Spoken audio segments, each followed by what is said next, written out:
Hey, folks. I tried to get live as quickly as I could because sadly, Mr. Jingles was in his hut and then he got out of the hut.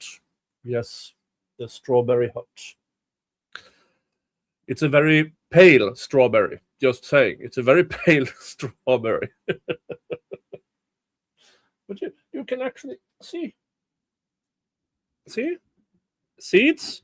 Seeds? That's how you know it's a strawberry.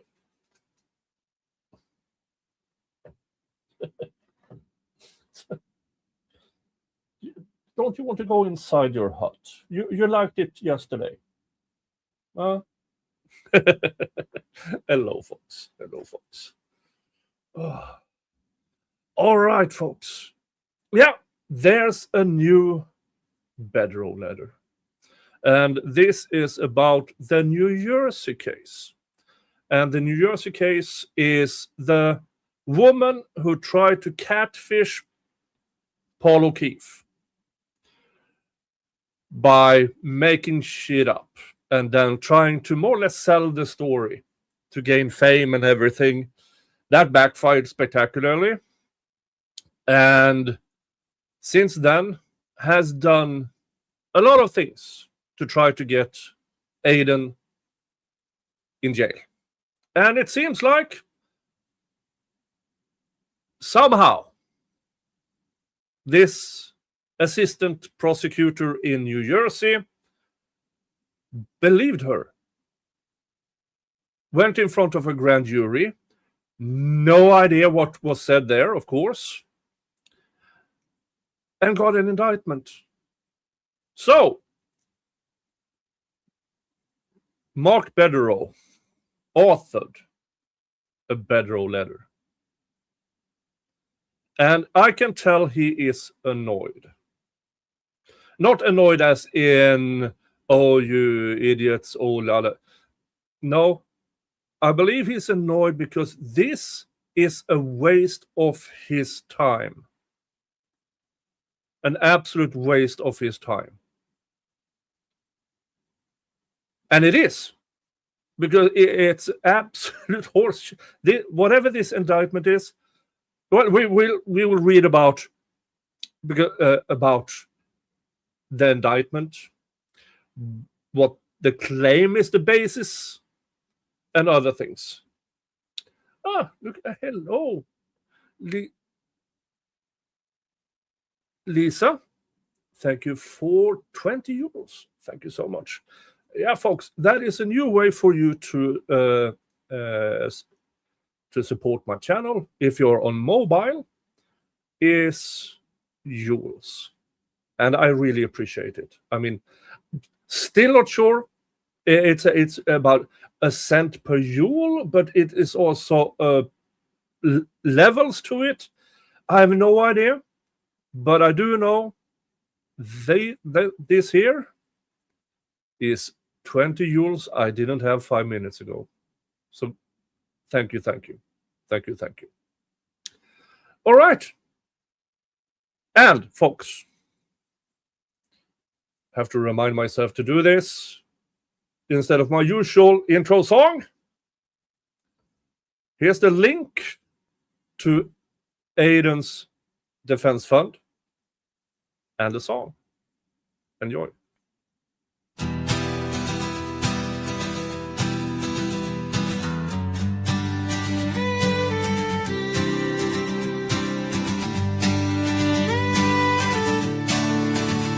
Dr. Turtleboy walks the line, truth in his hands. Fingers point at shadows, he's breaking their plans. Corrupt suits in the courthouse playing their game. But the lies they sling won't tarnish his name. They try to bury him, but he won't go down. Fighting for justice in every crooked town. Dr. Turtleboy standing tall in the fight. Truth's his weapon shining through the night.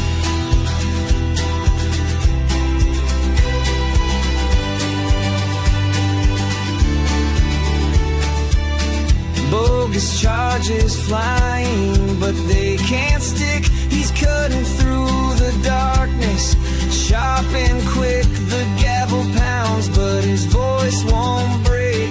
No matter how much they take and fake, they try to bury him, but he won't go down. Fighting for justice in every crooked town. Dr. Turtleboy standing tall in the fight. Truth's his weapon, shining through the night.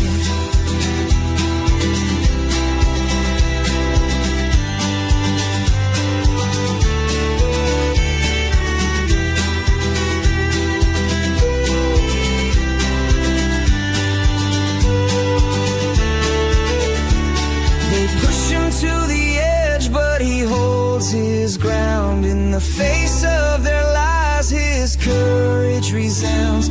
For every false word there's a lie he ignites. A warrior for truth under courthouse lights. He's been bruised but he won't lose the war, kicking down the gates of corruption's door. Dr. Turtleboy still chasing the sun.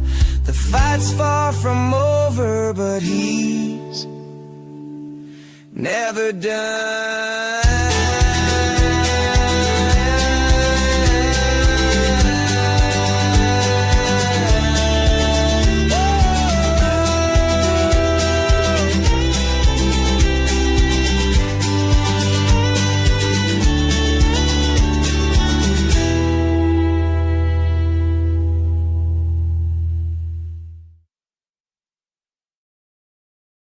All right, let's see if we can get Mr. Jingles inside his hut. You like those? Oh, you like those? Yeah, you like those?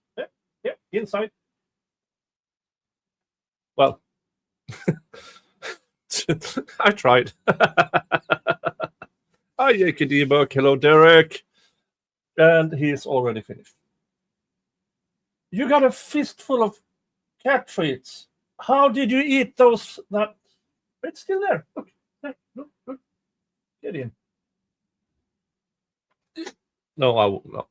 Hello, everybody. Yeah. All right. So, a new Bederow Letter. Here it is. Dun, dun, dun. Let's see. Let's put myself up here. I have to... Oh, hold on. You're a professional, Nick. No, I am not. There. All right. From the law office of Mark A. Bederow, PC. August 3rd, 2026. That's today. To Erin Rush, Assistant Prosecutor, Atlantic County Prosecutor's Office in New Jersey. Regarding State v. Aidan Carney indictment number 26-07-1963. Dear Ms. Rush, this letter serves as Aidan Carney's specific demand for exculpatory and discoverable evidence pursuant to Brady v. Maryland. Yeah, folks, this is a Brady demand letter. Because it seems like they got fuck all from the DA's office, the county prosecutor's office, regarding the evidence claimed against Aidan Carney.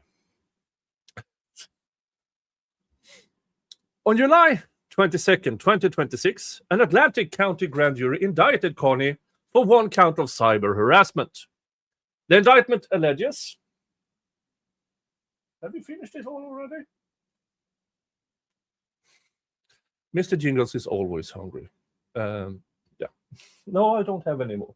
Can you please go in your heart? You liked it yesterday. No.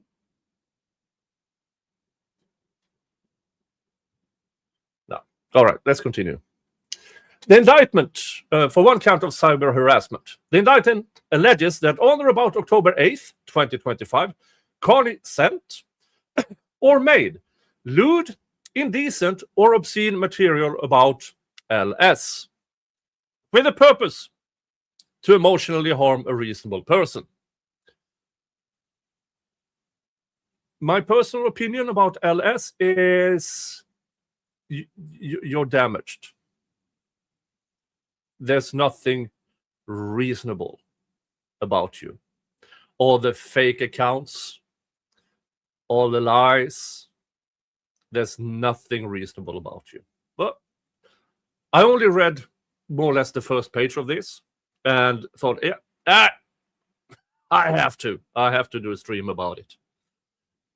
The indictment resulted from the Atlantic County Prosecutor's Office more than 7-month investigation into LS citizen complaint, which he filed on November 4th, 2025.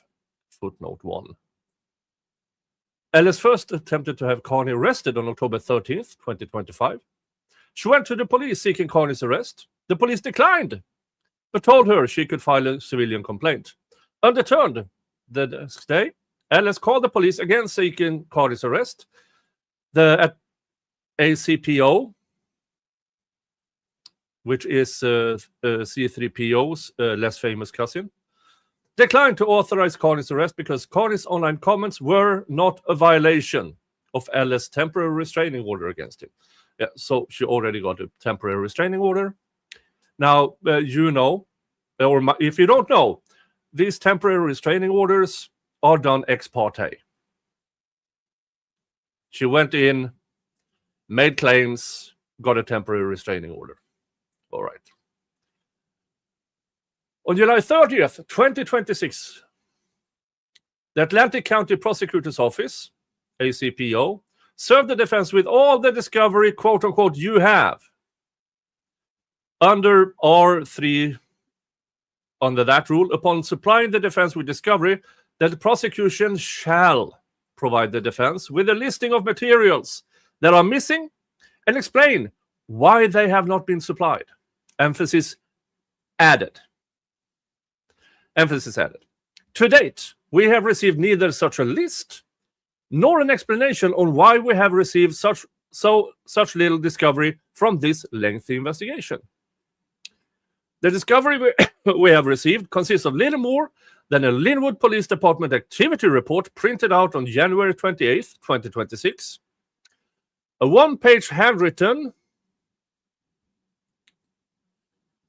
statement made by LS in support of a citizen-initiated complaint on November 4th, 2025, and a few minutes of body-worn camera depicting LS at the police station on November 4th, 2025.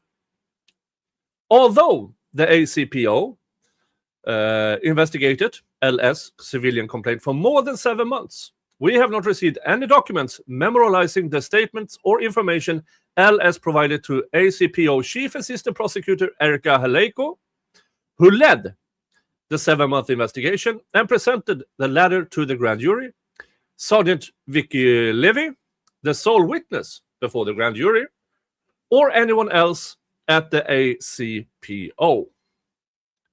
Footnote 2. Oh shit.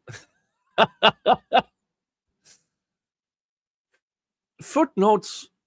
If footnotes, Bederow, you're a much better attorney than I am. So, but generally, if your footnote is longer, if your footnote is half a page, it should be on its own, in my opinion. Let's read it. Sergeant Levy's testimony amounted to little more than one-word responses agreeing with Ms. Haleko's leading questions. The exclusive source of Sergeant Levy's knowledge was, quote, the discovery in the matter of State v. Aileen Carney, end quote. Ms. Haleko failed to describe the discovery, mark it as an exhibit, or introduce into evidence. In other words, the grand jury and Carney were deliberately kept ignorant of the original source of the information that Sergeant Levy regurgitated to secure Carney's indictment. We cannot even label Sergeant Levy's testimony as hearsay because there is no way to determine whether she was recounting an out-of-court statement by LS or someone else, or whether her alleged knowledge stemmed from another source. Quote, unquote, the discovery relied upon Sergeant Levy on July 22nd, 2026, cannot be identical to the discovery provided to the defense on July 30th, 2026, for the simple reason that much of the hearsay evidence presented to the grand jury is not contained in the discovery the ACPO gave us.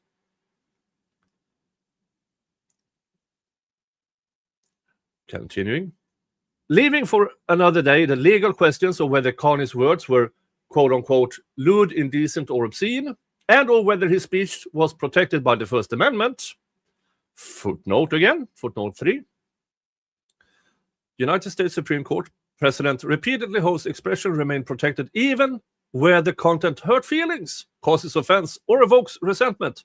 Speech is often abusive, even vulgar, derisive, and provocative, and yet is still protected under the federal constitutional guarantees of free expression unless it is much more than that. Yeah, folks, I've said this several times. Protect your First Amendment. Over here, we don't have it. July 1st, 2025, in Sweden, it became illegal to insult a government employee. Illegal. Here's an example. Shortly after the law was introduced, the 16-year-old was charged with and convicted of calling cops pig. Yeah. Now, lucky for him, that was overturned on appeal, but not because his words weren't illegal. It was because there was more than one police officer there, and they couldn't prove which one he called a pig. If you don't protect your First Amendment, that will happen to you too. So be really careful, because once that protection is gone, it will never come back. And that is why it's so important to support Aidan Carney. Let's continue. As you are aware, over the past several months, we provided Ms. Haleiko with numerous examples highlighting LS' lack of credibility. Oh, they are going into it. In other words, we provided the ACPO with substantial evidence which required any credible and good faith investigation to include a thorough vetting of the serious issues undermining its key witness credibility before determining whether criminal charges against Carney were warranted. And another footnote.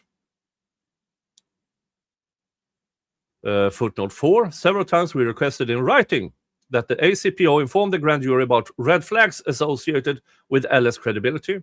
Issues related to the impairment of the integrity of the grand jury proceeding will be addressed at length in our forthcoming motion to dismiss the indictment. Yay! Folks, there will be more Bederow letters. Oh, I'm so happy. And in furtherance of the state's duty to disclose exculpatory evidence in its possession, custody, or control in the event of an indictment, see New Jersey Attorney General Law Enforcement Directive number 2019-6, emphasizing that county prosecutors are obligated, quote, to gather and disclose relevant Brady and Giglio material to the defense. Footnote 5. Okay, it's just a link.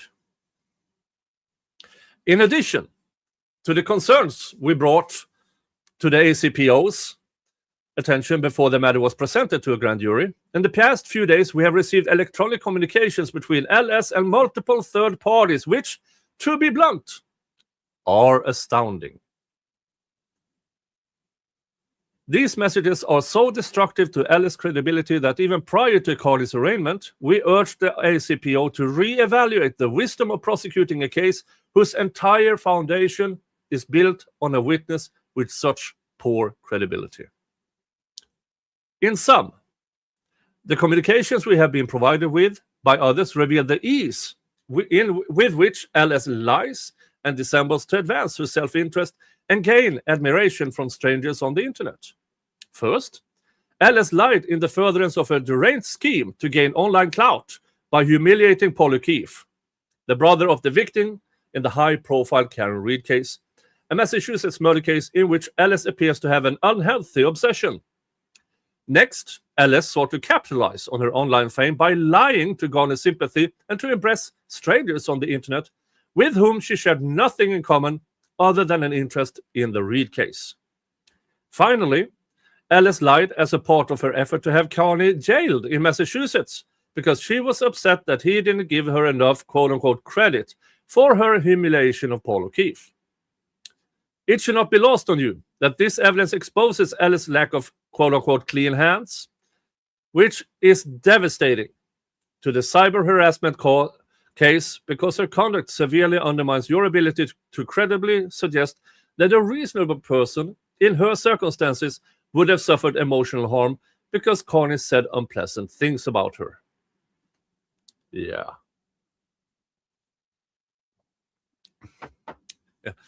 If you're going to sue somebody for emotional harm, make sure you're not a cunt.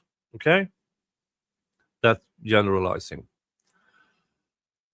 Given that the ACPO investigated this matter for 7 months before seeking Carney's indictment and presumably vetted her credibility before seeking an indictment, we expect that you're in possession, custody, and control of much more exculpatory and discoverable information than of which the defense is presently aware. In any event, we bring some examples to your attention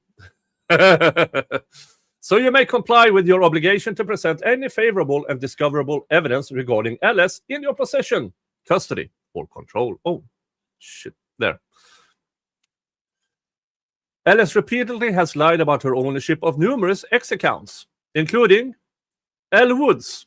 Yeah, I've seen that. Sap A and Katniss Everdeen. Yeah, I've seen those 3 accounts. And in my personal opinion, regardless if it is LS or not, that person behind those accounts should be in a mental institution. It's severely deranged. We now possess evidence which provides ample proof that Alice used these accounts to, quote-unquote, anonymously advance her agenda, leak information about legal proceedings, garner sympathy for herself, disseminate false information, and publicly smear Carney and his lawyers. She did this at the same time she was cooperating with the ACPO and supposedly was being, quote-unquote, emotionally harmed. By Carney. Footnote 6. Damn, Mr. Bederow, you have a lot of footnotes. Lengthy ones.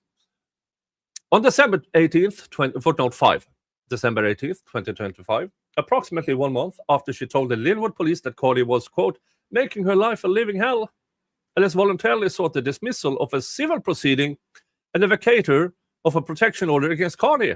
Prior to dismissal, Alice testified that she felt she would be, quote, safe without an order in place, and that she was not concerned for her safety. It is noteworthy that she abandoned this case immediately before she was scheduled to be cross-examined. Yeah. Bitch ran. The day before, Alice told a third party that, quote, this is all strategy to avoid harming her criminal case by testifying in the civil matter to avoid putting more on the record. She bragged about her legal prowess, boasting that, quote, they never even got across me, and they don't call me Elle Woods for nothing. Folks, you know Elle Woods is a Legally Blonde movie. LS, it's not even close. The only time you were near anything with Elle Woods, if you were at a street corner hustling, when she walked by, Elle Woods was walking by looking pitiful at you. That's as close as you come. Where were you? In other words, the cyber-harassed and scared Ellis voluntarily gave up a protection order against Carney as a strategic move to help her criminal case against Carney. The ACPO should not tolerate being exploited as a part of LS' strategic plan to get credit and additional online celebrity by having Carney jailed in Massachusetts. That was footnote 6. Or was it 7? No, 6. There. But Ellis' own communications with third parties obliterate her ridiculous claims that these accounts did not belong to her. Footnote 7. Another footnote. Yay. On December 22nd, 2025, after Ellis alleged that she has been assured by the ACPO that Carney would be indicted, Ellis lied to her attorney about her ownership of at least one of these accounts. On that date, Ellis' attorney represented to Carney's counsel that SAP-A was not Ellis' account. That same day, Ellis joked about this lie to a third party, noting that her misrepresentation to her attorney made Carney's counsel look bad. If Ellis lied to her own attorney about her behavior, why wouldn't she lie to the ACPO if it served her interest to do so? Indeed, it appears that she already has lied to the ACPO. In what amounted to improper unsworn testimony, Ms. Haleko suggested to the grand jury that Ellis may not have owned the L. Woods account, but rather Carney presumed it was Ellis' account before he allegedly cyber-harassed her. Obviously, a seasoned prosecutor would never make such a statement unless Ellis told her that she was not an owner of the account. And we know she was. Let's continue. back from footnotes. As if Ellis' repeated lies about her ownership of the social media accounts weren't bad enough, on December 21st, Ellis bragged to a third party that she would never be traced to her burner accounts. Ellis explained that she had a, quote, VPN and no name or email linked, end quote, which meant, quote, they won't be able to ever log in and I'm not giving them a password, end quote. She boasted that she would never be caught for this deception. Well, Ellis, you're self-snitching. Here's the thing. If you tell other people, it's no longer a secret. Continuing, because Carney lacked subpoena power, and she would erase every single thing right now and say no idea, LOL. Ellis defiantly revealed her intent to frame Carney. Bye-bye, Mr. Jingles. For publicly disseminating confidential information from the civil proceeding that she leaked on her burner accounts, explaining, quote, fuck it, I'm going to say Carney leaked it, end quote. Ellis matter-of-factly stated that she would concoct a story that she simply stumbled upon the information she leaked, quote unquote, in a Reddit group. That's my story, prove me wrong, end quote.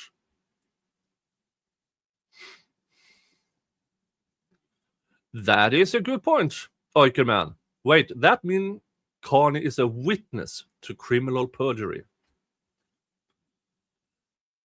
You need a DA's office to acknowledge that. That's the problem. We anticipated that a post-indictment discovery package would confirm that the ACPO had issued grand jury subpoenas and served warrants seeking all relevant electronic data as part of the investigation of Ellis' claims. Sorry.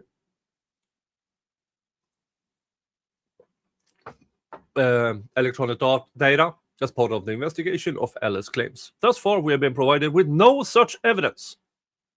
Considering what the ACPO knew about Ellis months before seeking Carney's indictment, its failure to secure and document all available electronic data related to Ellis' claims and her credibility will likely expose this prosecution to claims and motions related to the spoliation of exculpatory and material evidence if Ellis has deleted electronic data or follows through with the threats to do so. Yeah. In civil procedures, you really can't get away, depending on the judge, of course. there might be a Judge Bev in New Jersey as well. You never know. But in front of a fair judge, threats of destroying evidence and or destroying evidence is quite frowned upon. And if this reaches trial, which we hope it doesn't, imagine what a jury will think about LS, knowing how much she lied, and also that she destroyed evidence. The good Kimmy, thank you for your 2 jewels. Thank you so much. And also thank you for being a member for 6 months. Yay! Thank you so much. Yeah, folks. To support this channel, you can also become a member. It's $3 a month. And you get access to all my members-only content and early access to videos and short-form videos. You also get your own emojis here on YouTube. Yay! Thank you again, the good Kimmy. Thank you, thank you.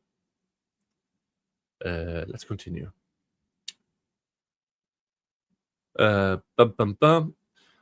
Ellis' pervasive dishonesty extends far beyond lies related to his social media accounts.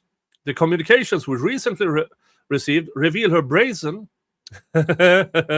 See what you did there. I see what you did there. Hey, Derek is here. Hello, Derek. Good to see you.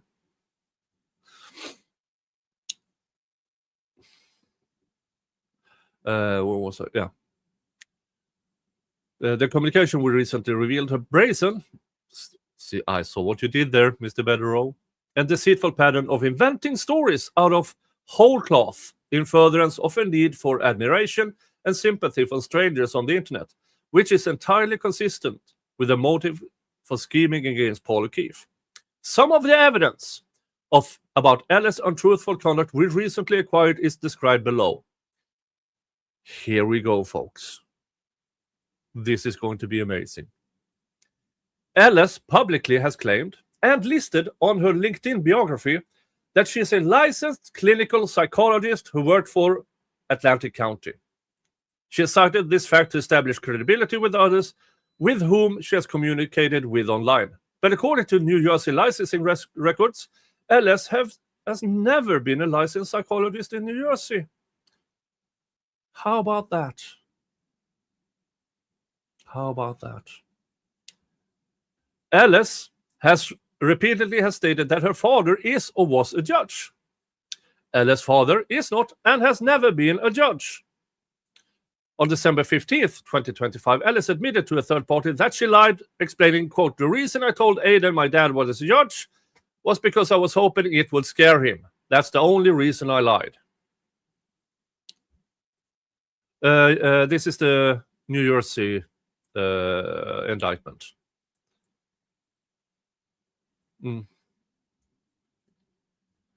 Okay, next page. Ellis has told numerous third parties a horrific yet detailed story that her sister was murdered after she was given a date grape thing. Brutally raped for hours, strangled and injected with bad drug, and then left to die on the street. She claimed that her sister, disoriented from the date, called her for help. Ellis went so far as to explaining the anguish this tragedy caused members of her family, including herself and her father. She explained that the killer still walks free and that her sister was the most amazing person ever. She was an angel, emphasis in original. On information and belief, Ellis does not and did not have a sister, let alone one who was given a bad drug, raped, died, left to die on the street. Ellis sent a photo she claimed was the last pic ever taken of her sister from the night she was killed, which ostensibly depicted Ellis and her sister together, but which, in fact, was a public photo of the Cavender twins. Apparently, Ellis altered the real photo by placing her own facial image on the body of one of the women in the actual photo and describing another one as her sister. Footnote 8.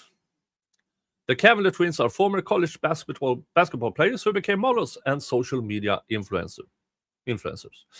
Yeah, if you're going to... does this remind you of Laura Owens? It does, doesn't it? It kind of reminds me of Laura Owens. If you don't know who Laura Owens is the Arizona serial pregnancy scammer. I have a whole playlist about that person. That person, by the way, is now Laura Owens has 14 felony counts of perjury, identity theft, tampering with evidence and stuff. So if that's a hoot and a half. And it also involves an attorney who may or may not have helped her. And Laura Owens' probably only chance of avoiding prison time is either a good plea deal or her throwing him under the bus. Didn't Laura also claim to be assaulted in New Jersey? I thought that was New York. Maybe it was New Jersey.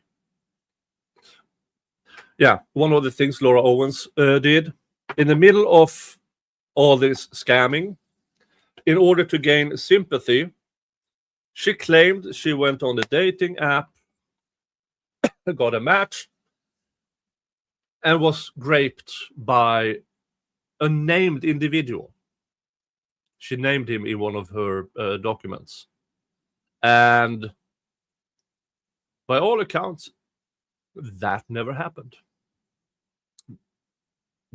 That's how evil Laura Owens is. And it seems like LS here is made from the same mold. And it took them...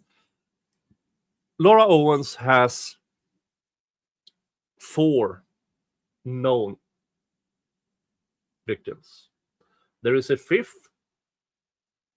There's 4 named victims. A 5th who doesn't want to be named at all, who doesn't want to be a part of it at all.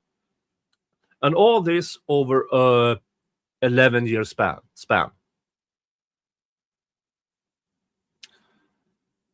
Always claiming to be pregnant with twins, always claiming that the day after pill didn't work or only worked partly, so that only one of the twins. Yeah, I don't want to go in too much into that because it is infuriating.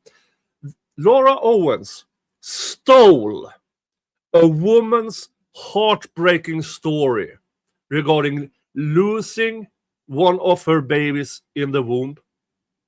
She stole that story and that woman's sonogram. That's how far she was prepared to go to protect herself in her schemes. And it seems LS, again, is made in the same mold. All right, let's continue. On information and belief, the source of which is verbal and electronic communication between LS and others, LS created her spectacular lie about a murdered sister as a hook to reel in Paul O'Keefe in her dastardly plot to gain his affection. It seems clear that Ellis told O'Keefe this story as a way for them to bond over their shared grief for the loss of a beloved sibling.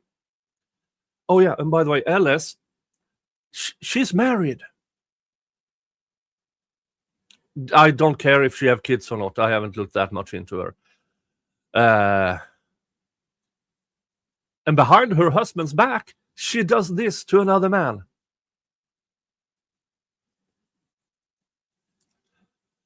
Alice merged her tangled web of lies about her judge father and non-existing sister, telling another that evidence related to her sister's murder was sealed because my father was a judge. It's fucking sealed. My father was a criminal judge and had the whole thing sealed permanently. Footnote 9. This lie, of course, undermines entirely Alice's false justification to a different person that she lied about her father being a judge to scare Carney.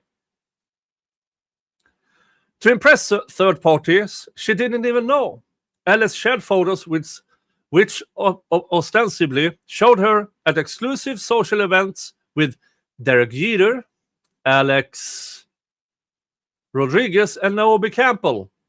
Every one of these photos was falsified. Just as she did with photos of her sister, Alice apparently altered publicly available celebrity photos, inserted her image, and then presented them as authentic photos of herself. There is overwhelming evidence that Alice is a compulsive liar who creates fiction to serve her own interests. There is substantial proof that she is willing to frame Carney to conceal her own misconduct and to help the ACPO prosecute Carney. Accordingly, demand is made for the immediate production of any evidence or information in your possession, custody, or control that Alice has lied, falsified evidence, or sought to falsely accuse Carney.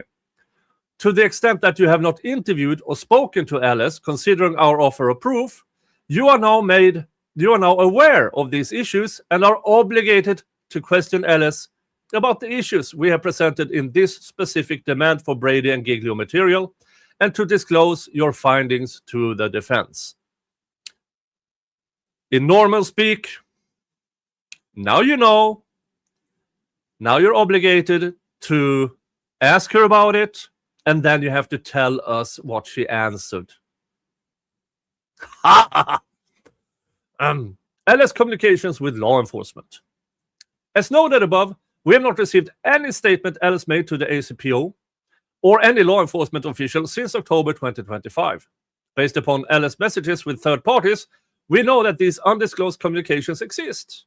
Unless Alice has lied about her interactions with law enforcement and or tampered with electronic communications to make them appear that they came from ACPO, which we recognize is possible, given her habit of altering and lying about photographs. On December 17th, Alice shared with a third party a portion of a message thread with the, quote, Chief Assistant Atlantic County Prosecutor, Pretrial Unit, Grand Jury Screening, footnote 10. We cannot state whether this communication, if authentic, was with Ms. Haleko because Alice redacted the individual's name before sharing the communication with the third party. Okay. Alice suggested to the third party that she was emboldened by conversations with the unnamed prosecutor because it may get Carney's bail revoked. Alice then stated that she intended to publicly drop more information about Carney. That same day, Alice claimed that she was emailed by an ACPO prosecutor who informed her, more than 7 months before he was indicted, that the ACPO already had decided to prosecute Carney. Footnote 11. For 7 months prior to Carney's indictment, Ms. Haleko consistently told us that the ACPO had not decided whether to prosecute Carney. Indeed, on July 7th, 2026, minutes before Ms. Haleko told us that the ACPO intended to seek Carney's indictment, she told us that the ACPO did not intend to prosecute him, and she was determining whether to dismiss the matter outright or remand it to municipal court. We, of course, credit Ms. Haleko's representations, which means that Alice lied to third parties about her communications with ACPO. Predictably, Alice then went to one of her burner X accounts she lied about owning, which she described as her troll account, to criticize one of Carney's attorneys. Demand is made for the immediate production of any communications between Alice and anyone associated with the ACPO in any capacity related to this matter. Coordination between Alice, New Jersey, and Massachusetts. As stated above, Alice's primary motive to seek Carney's prosecution in New Jersey was her hope and expectation that a New Jersey criminal charge will result in his bail being revoked on an unrelated Massachusetts criminal matter. In December 2025, communications with third parties, Alice alleged that she was engaged in lengthy and substantial discussions with Norfolk County, Massachusetts District Attorney Michael Morrissey, the Norfolk County DA's office, and Robert Cosgrove, the specially assigned prosecutor handling Carney's Massachusetts matters because of the Norfolk DA's conflict with Carney. On December 17th, 2025, Ellis told a third party that NJ and Mass are cooperating, New Jersey and Massachusetts, and, quote, it will revoke his bail. She indicated that her husband, a local attorney, was, quote, on the phone most of the day with the prosecutor, end quote. Oh, really? You're married to an attorney? Oh, is he representing you? Who does this remind you of? Crazy lady with an attorney husband. Well, I can't say the name because then she will try to take down the stream. But we talked about her on Friday on the Slightly Buzzed show. Yeah. Where were we? There. On December 23rd, 2025, Ellis claimed that Morris's office just called me and wanted to set up a meeting with her. According to Ellis, Massachusetts authorities granted her full immunity, presumably from witness intimidation related to a deranged scheme to humiliate Paul O'Keefe.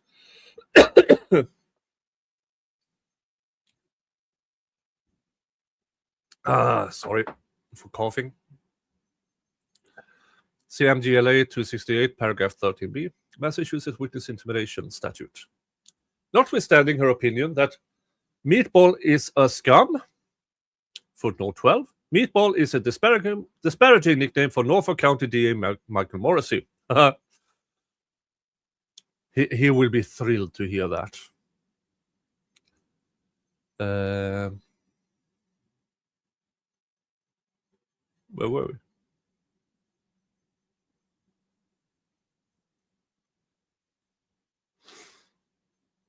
There. Ellis detailed topics related to the Massachusetts case that she claimed Massachusetts authorities wanted to speak to her about. Ellis claimed that she, quote, was on the phone with Morrissey for 3 hours, end quote. She alleged that Massachusetts authorities were watching everything, especially for my safety, end quote, including by assisting with the placement of a police officer outside of her home. Emphasis in original. Footnote 13. Just 5 days before she claimed that New Jersey and Massachusetts coordinated a taxpayer-funded effort to provide her with personal protection, Ellis stated on the record in a civil legal proceeding against Carney, which was terminated in his favor by her decision to unilaterally dismiss the case after her direct examination, but before a cross-examination, that A, she felt safe without the need for any protective orders against Carney, and B, that she was not concerned for her safety. Suffice to say, Ellis either lied about her police protection detail or lied under oath and on the record to a superior court judge. Yeah. On December 25th, 2025, on Christmas Day, Ellis wrote that she spent Christmas Eve on the phone with fucking Michael Morrissey, emphasis in original. She also claimed that a detective who reviewed her messages with Carney told her they were, quote-unquote, edited. I also represent Carney in his Massachusetts matter. Since Carney's indictment in Atlantic County, I have been in regular contact with Mr. Cosgrove regarding any possible impact that the New Jersey indictment may have on Carney's Massachusetts cases. I am informed by Mr. Cosgrove that in December 2025, the MSP contacted Ellis to, quote, to look into the New Jersey situation, and Ellis essentially confirmed was what already was on record in New Jersey. In other words, contrary to what Ellis has claimed, Massachusetts' interest in her was to gain an understanding about the New Jersey allegations, not to use her as a witness or source of information related to the Massachusetts cases. On July 31st, 2026, Mr. Cosgrove informed me that he has never spoken to Ellis. He has also stated that he has no knowledge of Ellis speaking to D.A. Morrissey. It is hard to fathom that D.A. Morrissey, the conflicted district attorney who specifically engaged Mr. Cosgrove to handle Carney's matters, pumped Ellis for information about Carney for 3 hours and spoke to her on Christmas Eve, but somehow failed to inform Carney's specially assigned prosecutor. Well, I must say, depends on what you think of Cosgrove and Morrissey. I'm not I don't put much faith in either LS, Morrissey, or Cosgrove. I really don't. This appears to be another fantastic lie in LS' too long to count list of lies in furtherance of a need to be considered important in the online orbit surrounding Karen Read and Carney. Demand is made for any information or material in your possession, custody, or control regarding coordination between or among LS, your office, the Norfolk County's DA's office, Mr. Cosgrove, and or the MSP regarding Carney. This includes any information or material that LS and DA Morrissey spoke personally, and any records associated with LS being provided a quote-unquote security detail by any law enforcement agency. If no such evidence exists, in light of LS' detailed claims, this fact demonstrates another lie by LS, which also is favorable and must be disclosed. With respect to LS' claims that she was promised full immunity by Norfolk County DA's office in exchange for her cooperation against Carney, demand is made for any evidence in your possession, custody, or control that LS sought, expected, received, or was promised immunity from criminal prosecution in exchange for cooperating against Carney, whether in New Jersey or Massachusetts, and whether such inducement was made, inducement was made by New Jersey or Massachusetts authorities. LS actual bias against Carney.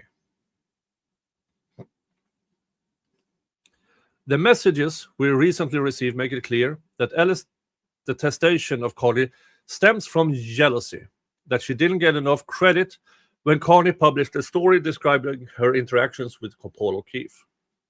The defense possesses evidence that after Carney published a story about Ellis' abuse of O'Keefe without identifying her, Ellis initially was thrilled that she had become a prominent, albeit anonymous person in the online circus surrounding the Karen Read case.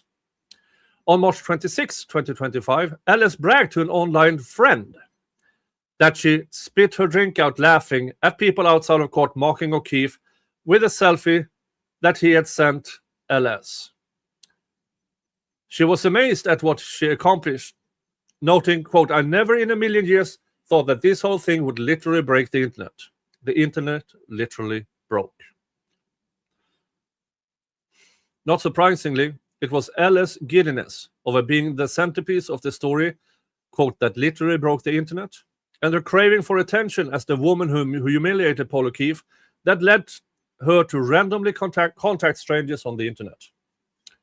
On March 25th, 2025, under her true name, Ellis sent a cold message to an unknown woman from the internet teasing, quote, "if people only knew who I am," as she offered hints on why she was important.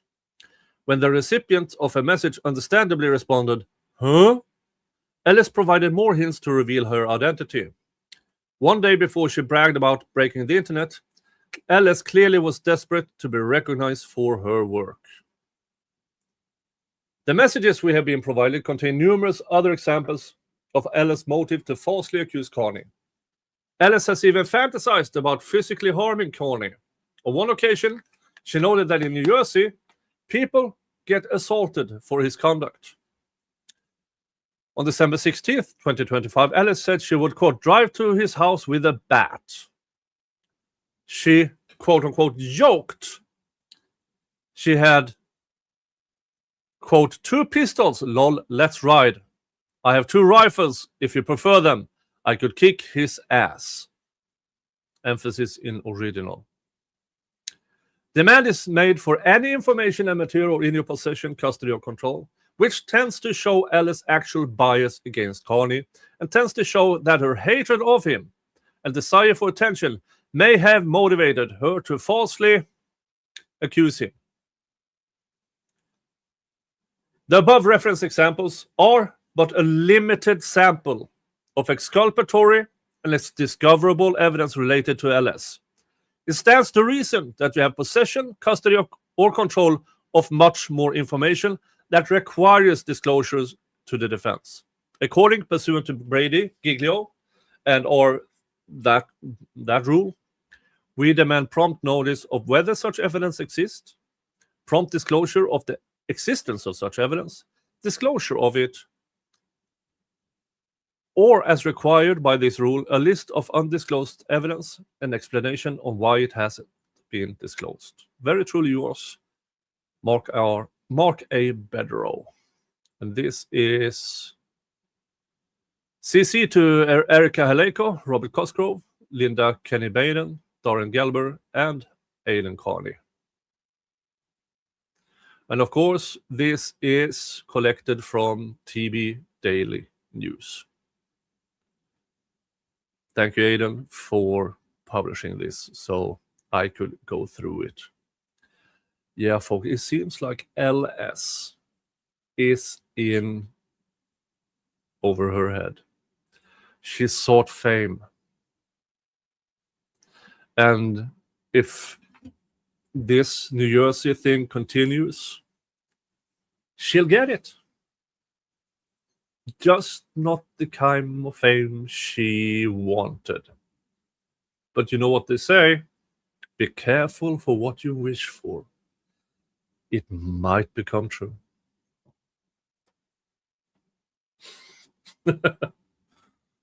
Steven says, isn't that a threat? That is an actual threat, yes. So it will be interesting to see how this develops. This was Bederow's letter. Because Bederow, as he said in this filing, there is a motion to dismiss on the way, which will also be absolutely amazing. But I kind of want him to wait until they reply to this letter. Because they kind of have to. They're obligated to. And I will have so much fun reading through that. Now, of course, do not contact any of the people mentioned here. Well, unless they expose themselves, of course. I can't stop you. But do not contact the New Jersey DA's office privately. Any of the investigators, the assistant prosecutor. You know all these things. Or if you don't, you know now. Do not. Leave it to Bederow. Leave it to Carney. Leave it to me to help expose the liars, the cheats, the corruption. All right. That is what I had for you today. Again, thank you to Lisa for 20 joules. Thank you to the good Kimber for 2 joules and for being a member for 6 months. Now, I was expecting to cover the Sarah Grace Patrick trial today. The trial has been postponed to next year, which leaves me with... And the Sarah Grace Patrick trial was my backup for the Courtney Klenick trial. And the fucker pled out. So I currently don't have an actual trial to cover, which means I'll be looking for strange stuff to cover. And I might have found one thing, that it is a contempt of court hearing that was held today in Georgia. That should be really, really interesting to see and learn from when a contempt of court hearing is held by a judge that has integrity and not Judge Bev or any of the other fuckers. All right, folks, that is what I had for you. Thank you. Without you guys, none of this would be possible. Thank you. You all have a good one, and I will see you all in the next stream or video. Bye-bye.